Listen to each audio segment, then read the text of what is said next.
Hello, hello, hello. I'm so glad that folks are joining me today. I wanted to go live like I do every Wednesday in that like 4:30 time frame. That's my time. I'm going to start sending out an email. So if you want to get an email for when go live, just let me know. Hit me up and I'll send you an email too. I'm going to start sending an email out for when I go live because I want to make sure that folks are getting what they need, right? Because that's what's important. So today I want to talk about what it took for me to finally like take this journey seriously, and then also I'm going to hit into and talk into what it took for some of my clients to take it seriously, and some of the other women that I've worked with and people that I know. Because the thing is, so many of us have been on a diet of some sort for so long, right? Like so long. It feels like we can't even count the time of how long we've been on these diets, right?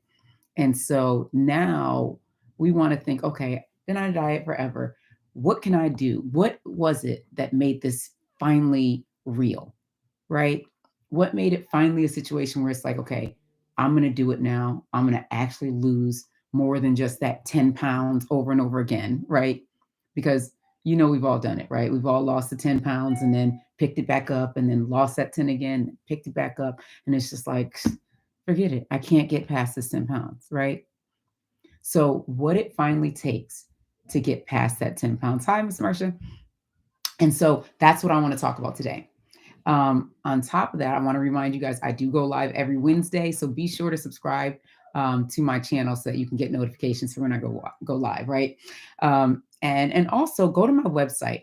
I've got a website, lifehealthnow.com, and I'm going to give you my top tips for weight loss success. So go to that website so you can get that now. All right. So today we are going to talk about what it finally takes. And so for so many people, right, who've been on this journey for 10 years, 20 years, 35 years, right?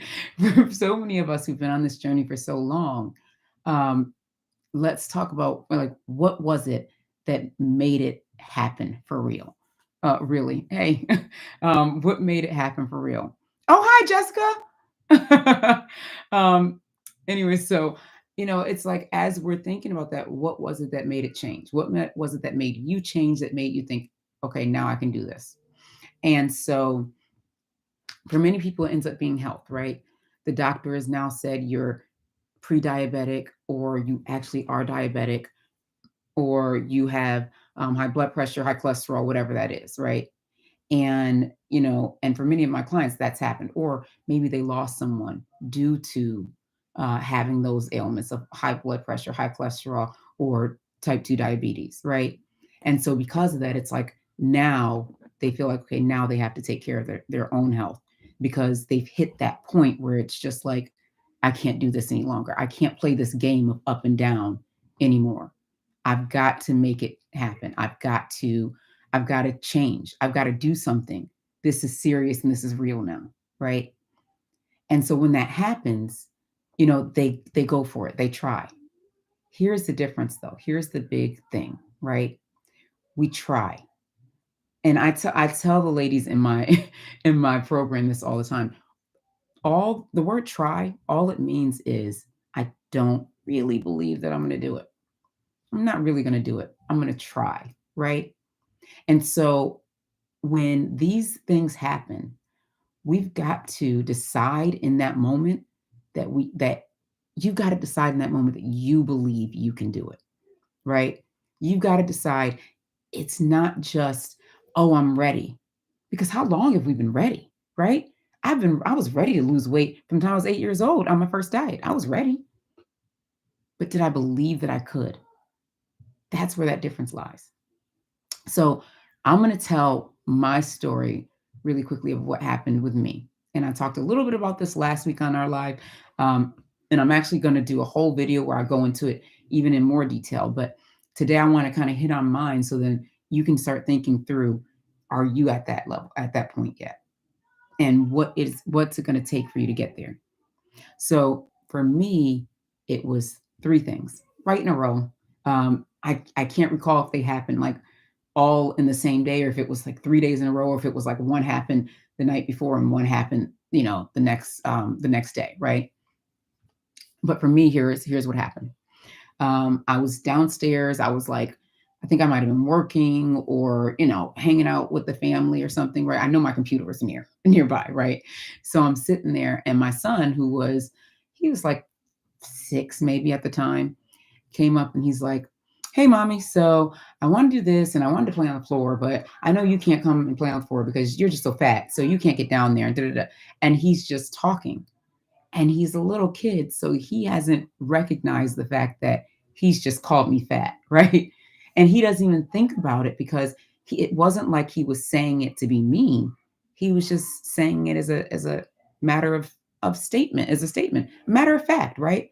This is reality. The sky is blue, mommy. You're fat, mommy. You know, and I don't even think he realized it was a negative thing, or it was, to hear that was hurtful, right? So he's just saying it. So of course I hear it, and I work my best to keep a smile on my face, or at least to say, okay, buddy, yeah, no, mommy can't play with you right now, because yeah, I'm busy. Mommy's got some stuff to do. When in fact, he was right. I couldn't get on the floor, because if I got on the floor, it would be a whole thing of me trying to get up, right? So I'm sitting here and I'm trying to hold back, just calm down. And my husband's like, "Oh, you got to say sorry to mine." I'm like, "No, no, no, don't." He didn't have to say sorry. I was like, "Excuse me, I'll be right back." Right. So, as hard as it was for me to walk up and down the stairs at that time, somehow took everything I had and ran up the stairs, right? And it might not have been a real run, but for me, it felt like a run at the time. I was roughly 350 pounds. So it felt like a run, you know? So I get up the stairs as fast as I can, and I am boo hooing. I go in my room and I'm crying my eyes out. Like, I'm devastated, because in that moment, I realized that my son sees me as fat, my baby, and he knows it. It's one thing to it just to be a thing. It's a whole nother when you realize that your kids know it. And then I started to think, in a couple years, like at this age, at 7, 6, 7, however old he was, it's a okay, mommy's fat's no big deal. People are fat. Mommies are fat. No big deal, right? And it's just normal for him. As he gets into the older ages of 9, 10, 11, other kids are going to see and start saying stuff. And now he's going to start feeling a certain way, right? And so now these are things I'm thinking about while I'm boohooing, right? And so that was the first thing. Then maybe the next day or a few days later, I don't know how close these things happen, but we go to the doctors, right? And I take the kids to the doctor to get their yearly physical. We usually go all four at once because that's just easier for me, right? And I've told you guys multiple times how I've been on diet since I was 8 years old. The first diet started when my mom had to take me to the doctor told my mom to take me to the nutritionist because I was tracking higher. I weighed too much. I was 8 years old and I was 135 pounds. And so I sat there in the doctor's office, and my sisters were, across from me, right? While the doctor embarrassed me completely, made me feel this big, well, this big, right? By telling my mom in front of my sisters that I was, I was fat and I shouldn't weigh this much at 8 years old. And essentially that my mom had done something wrong and I needed to be on a diet. So I need to see this nutritionist, right? And so that is something that literally still sits with me to this day. Like I remember it. Like as I'm telling it, I'm envisioning, I'm seeing it, right?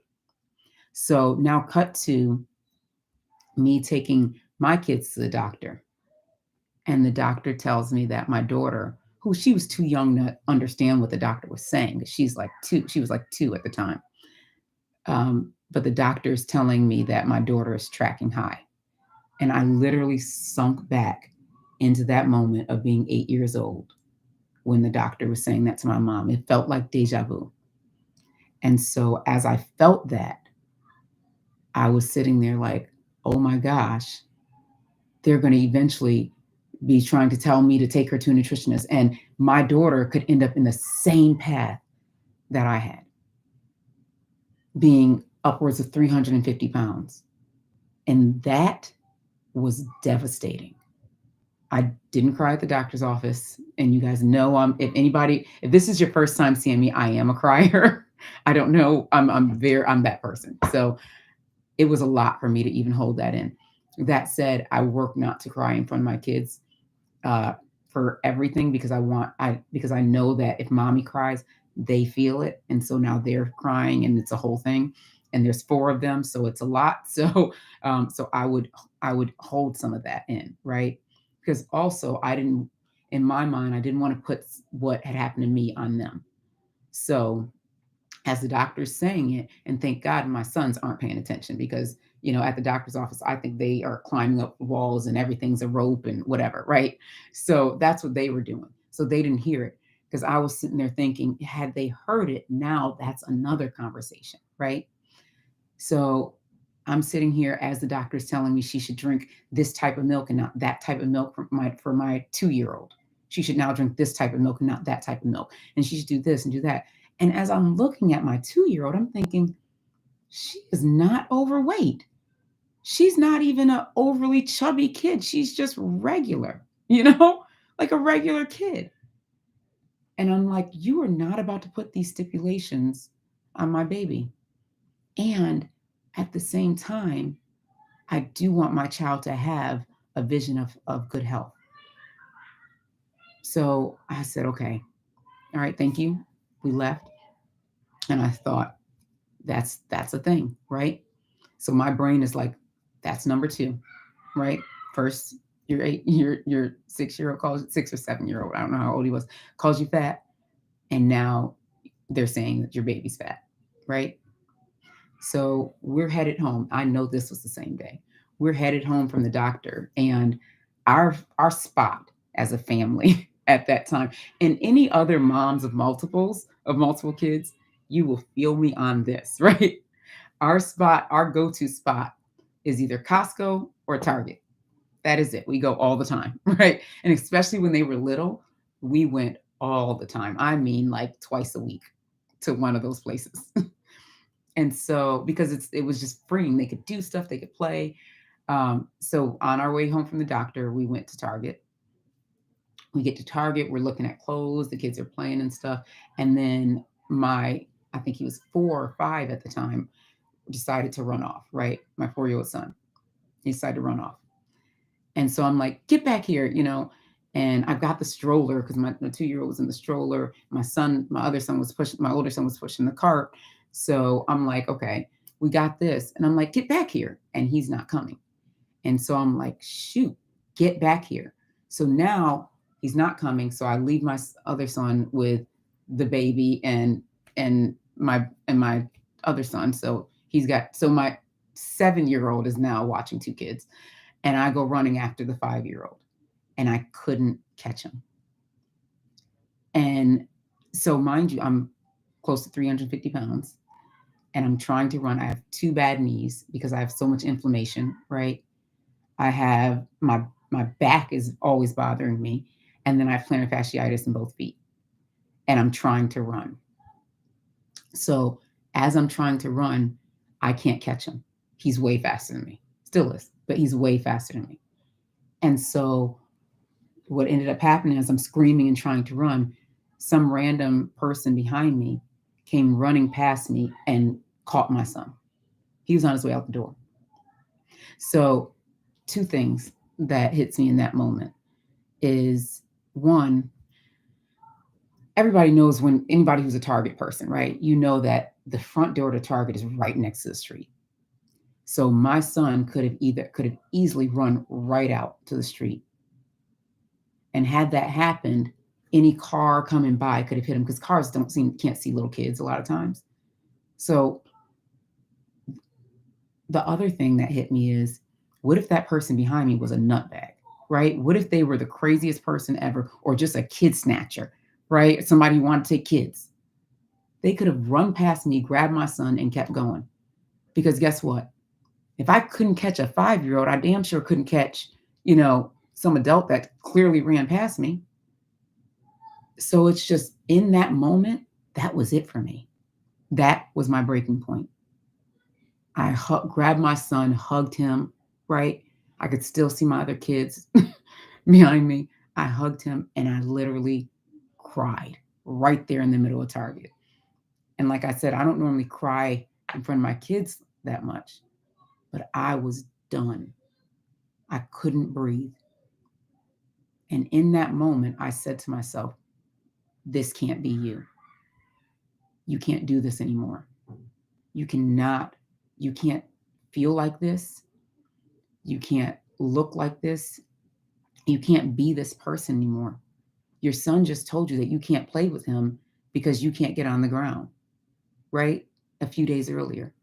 The doctor's essentially saying you're setting a poor example for your kids. She didn't say that, but that's how I took it.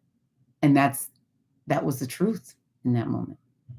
And then you can't keep up with them. You essentially put them in danger. That's how I took that, right? So I was done. And I literally said no more. Like, I was like, the next day, guys, I'm holding back tears because and that's why my voice is off. The next day, I decided to get up at 6 a.m. and get a workout in. And I started way too high, right? I started like doing like major like hit workout stuff that I wasn't ready for. But I did what I could. And I kept that going like for several weeks. My feet were in so much pain and I had to go to the podiatrist. The doctors told me to stop working out. And I literally looked at the doctor said, you have stage 4 plantar fasciitis. It's really, really bad, amongst the worst I've seen. And she was like, you need to stop doing workouts where you're jumping. And I looked back at that doctor, looked her right in the eye, and I said, no. I said, I'm sorry. I get it. At the same time, this is the longest streak I've been on with exercising, and I'm already seeing some changes in my weight. And the doctor told me that my baby was going to be in the same boat, and I couldn't catch my son at Target. And my other son called me fat. I'm sorry, but I am continuing. And I'm just, what else can you do? So they gave me, some foot support and gave me a cortisone shot. I didn't care. I was like, whatever you can do, you got to do that because I am continuing on this journey. I have hit that point of no return. I will not go back. And that was the first time I'd ever been successful in losing weight. And the reason was because I hit that point where if I don't move forward, my life will not be what it needs to be. My kids don't get the mom that they wanted. And so the reason I tell that story, the reason why I wanted to talk about this today is because it's so important. Think about what that is for you as as you're trying, as you're doing this over and over again. What is it that keeps holding you back? What is it that's stopping you from moving forward? Because on that day, like I didn't just start working out. I changed my eating the next day and I got help. So something people don't talk about a lot, especially people in this industry, right? I'm a weight loss coach. I'm a transformation coach, right? This is what I do. I help people change their lives. I help people transform their lives. And I got help to do mine too. Like people, for whatever reason, most coaches want to, some coaches, I don't want to say most, some coaches pretend like they did it on their own. No, I had support because that's what you need. I had guidance, right? I seeked out the education that I needed. When I started, I nobody really was talking about keto at all, right?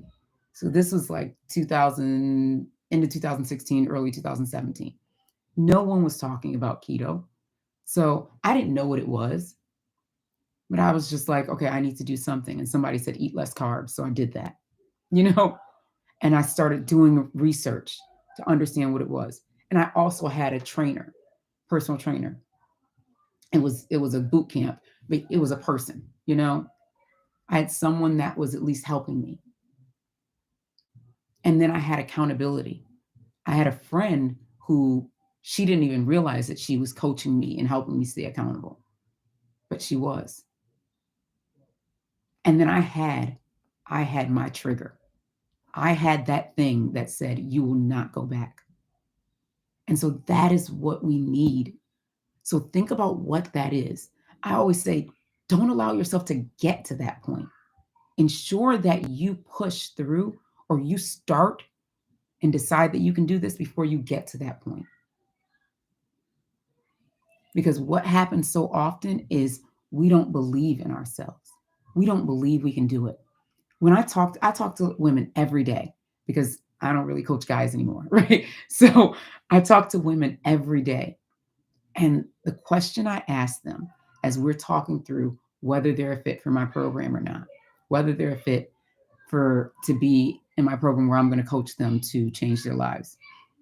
The question I ask is, do you believe that you can do it?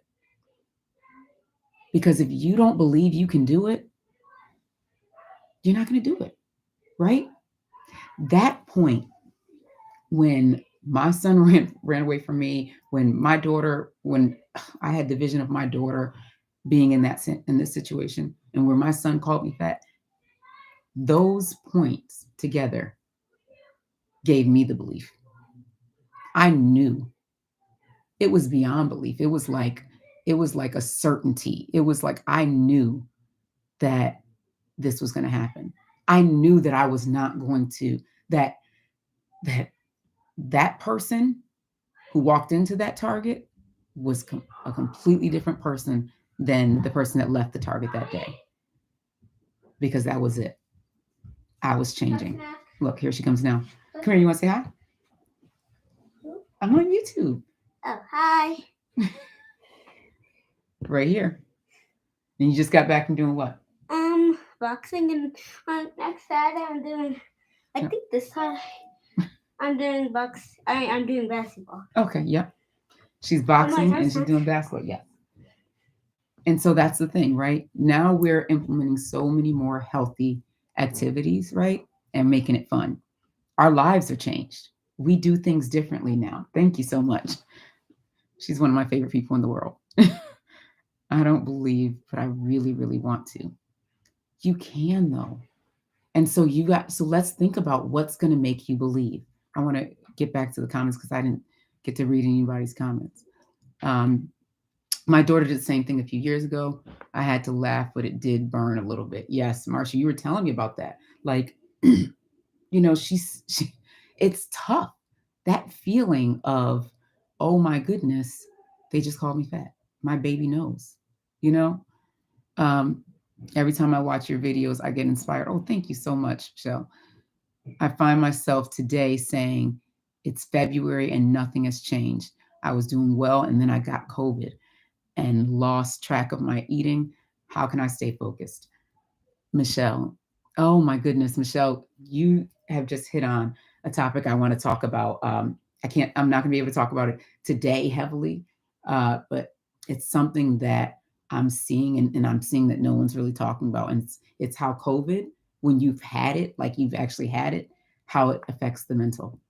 And it can affect us in our path, in our journey, right? So whether it be weight loss, um, whether it be growing to build a business, whatever that is, right?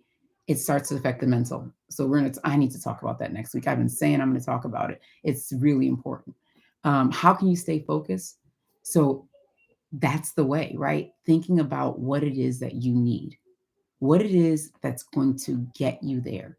That's going to be that whenever I go to eat, something that's off plan, something that's way off plan, right? Because it's one thing to say, okay, I'm going to take a bite of these sweet potatoes, right? Sweet potatoes are still really high in fiber. They're still they're good carb, right? So it's one thing to say, I'm going to take a bite of these sweet potatoes. It's another to be like, I'm going to eat this tray of brownies, right? But anyways, what is it that's going to stop you from eating that tray of brownies? What is it that's going to say, you know what? I'm going to keep going on my journey. So send me a message. Like I said, definitely download. Go to my website and download my. It's at lifehealthnow.com, and I've got my top tips for getting going on your journey, right? Because it comes down to really, and I go into like motivating you and things like that, how to get motivated, because it's so important, right?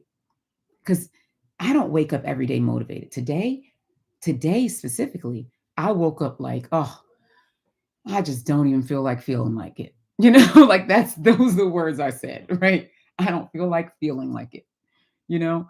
And I was just like, I'm just not in the mood. I don't want to do anything. I just want to kind of go to sleep. I want to stay in bed. Like that's how I was feeling. And I just decided that even though I felt like that yesterday. So my This is why I usually do it when they're at the track, but today they did boxing, so I wasn't able to. Hi, baby. so my so some girl last. Oh, everybody can see that. Are you gonna tell me about a girl at school? No. Everyone, this is gonna be private. Okay, well, let's talk about it after. Okay, we'll talk about. I'll be done in a second. Oh goodness. What did it say? Nothing. Just all right. So I don't even remember what we were talking about, but so definitely go to my website, lifehealthnow.com, Hey, Mommy. lifehealthnow.com, Mommy. and download my top tips because Mom, it's so guess important what? to keep going. Yes. One of my friends are gonna look up you.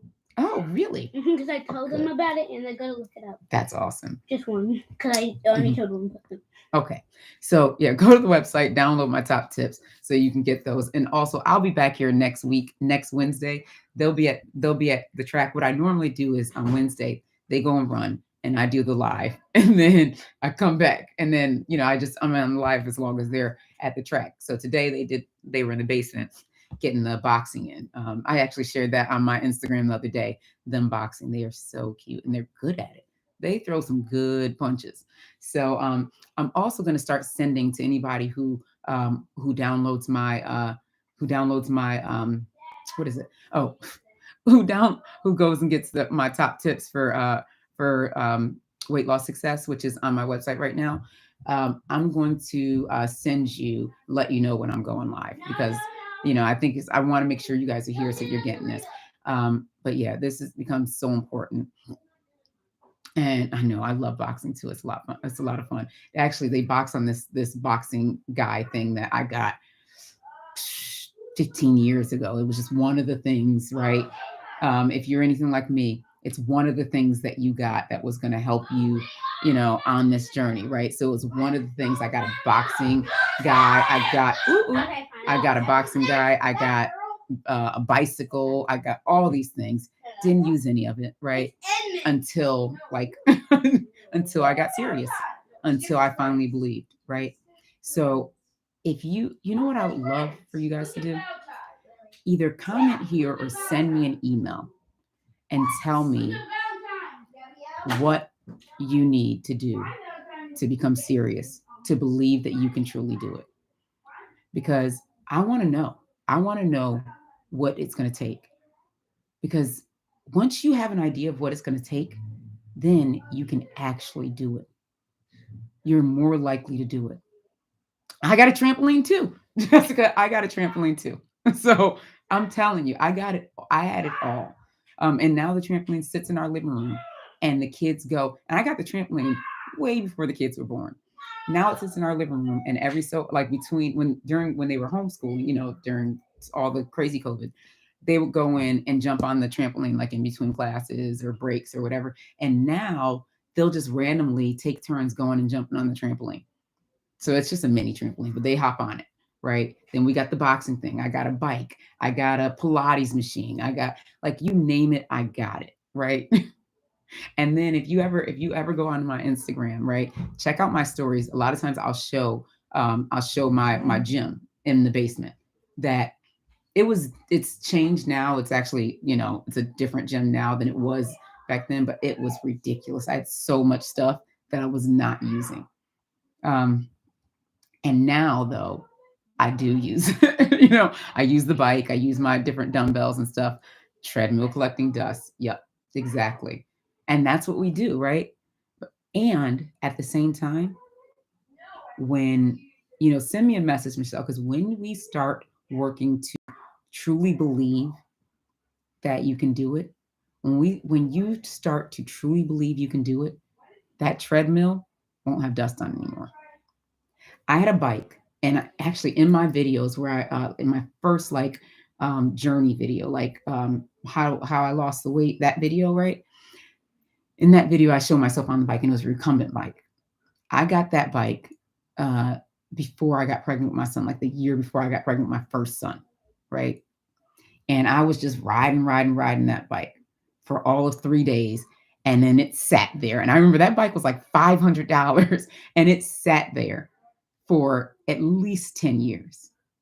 No, not 10, 7. So about 7 years doing nothing. We took it from house to house because we moved probably 2 or 3 times during that. And we just took it from house to house and it sat at each house. And I just started using it when I got serious about my journey. So I'm telling you, get serious. It's time, and then you'll definitely use it. All I have is a treadmill and weights.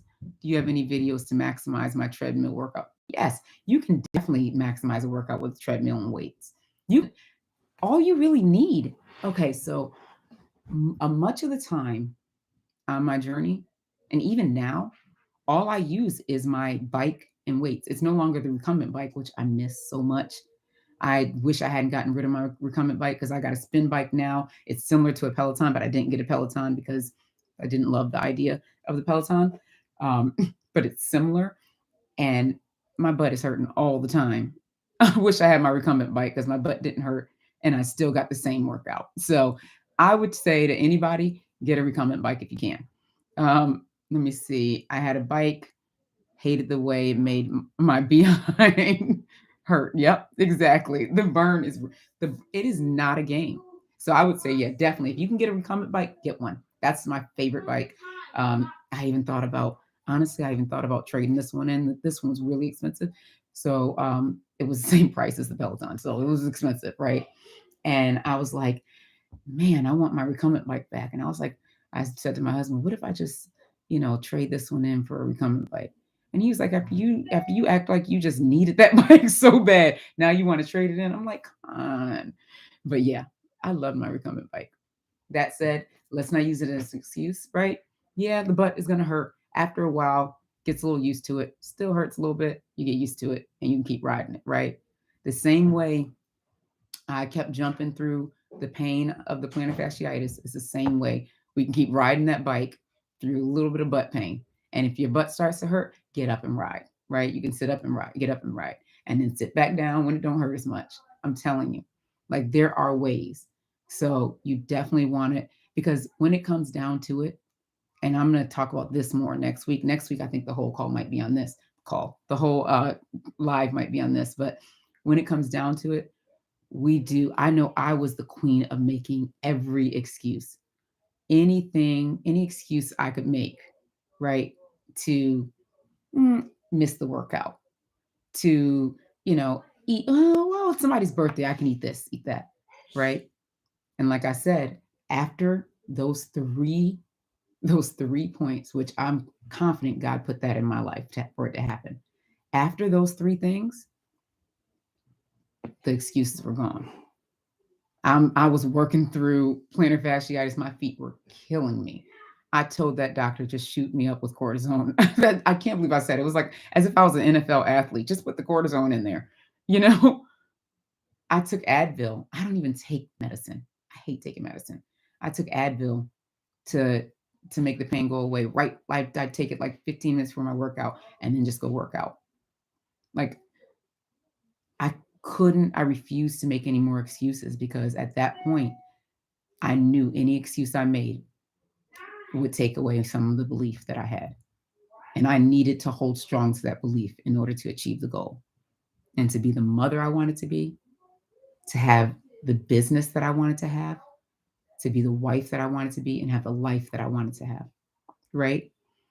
Like, and the thing is, losing the weight allowed me to truly be me. Because prior to losing the weight, I was hiding. And now I can be me. I can show me fully. You know how long I wanted to start a YouTube channel? Since YouTube came out. And I didn't do it. I didn't do it until I lost the weight. I didn't allow myself to truly be who I was until then. It helped me to change up here. And it helped me to live in my purpose, right? I was a career coach. I worked for these big companies, and I helped executives, grow in their career. I helped university hires grow in, like, that's what I did. And now I help women transform their lives, because I remember back in 2007 or 2008, shortly after I had my son, I was working with a personal trainer to, because like I said, I was always on something, on some diet. I was working with a personal trainer. And I remember saying to myself, but never saying out loud, man, I'd love to do this. I would love to help women like lose weight and change their lives and all this other stuff. And then I said, shut up. You can't do that. You can't even do it for yourself. How can you do it for somebody else? And so I pushed that down in me for so long. And believing in myself, the one thing that I'd never been able to do successfully. This was that one thing in my life. The one thing I hadn't been able to do successfully my entire life, right? No, I mean, of course, you know what I'm saying. Like the one major thing, right? That was always a dream, a goal, everything for me. I had a handle on my career. I had a career, right? I had a good career, a great career. I had a handle on that. I had a wonderful husband and marriage. I had a handle on that. I had these great kids. These are the things that I always dreamed about. I always prayed for. And the other thing in my prayer list every single day since I was like 8 years old was, Lord, please help me lose weight. Can you imagine an 8-year-old saying that? Lord, please help me lose this weight. Oh my gosh, this breaks my heart thinking about little Lika saying that, right? Oh, guys, I'm not going to cry again. Anyway, it just breaks my heart thinking about that. And so I didn't believe that I could. And when I finally believed that I could do it, I now believe that I could do anything. Now I knew that I could help other women achieve their goals, right? And transform beyond just the weight, right? I'm like, yeah, I'm a weight loss coach, but I was a career coach for several years. I was an industrial engineer before that. I'm like, I've been a project manager. You know what? I can help women in general beyond just the weight loss. It's the weight loss with the mindset so you keep the weight off, changing that relationship with food, right? And then even beyond that, it's going to go into opening up things in your career. Because I was talking to a client today who wants to be a social media manager. And I'm like, and she's like, I can't do it because I can't think about this. And I'm like, here's the thing. You now have a handle on your eating. We've worked through that. We've changed your mindset around that. You've got a routine when it comes to your exercise, and you're doing that. You've had major progress on that journey. And so that is no longer taking up space in your head. So now you've already believed that you could do something you never thought you could before. You've accomplished this weight loss goal. So why couldn't you be a social media manager? You're smart, you're a good writer, you're creative, you know? Think through, what does your life truly look like? And think about what you can become, especially once the weight of the weight is out of your head. So that has been key. And I think it's so important. So I hope you guys enjoyed this video or this live. I'll be back on Wednesday, next Wednesday, around 4:15, 4:30-ish, right? I usually come on live when the kids and my husband takes the kids out to go running. And so we'll be on live then. Definitely connect with me. I want to hear what it is for you that's going to make you believe. So you can send me an email, or you can also download my top tips, right, on how to start your journey and how to continue it once you've started.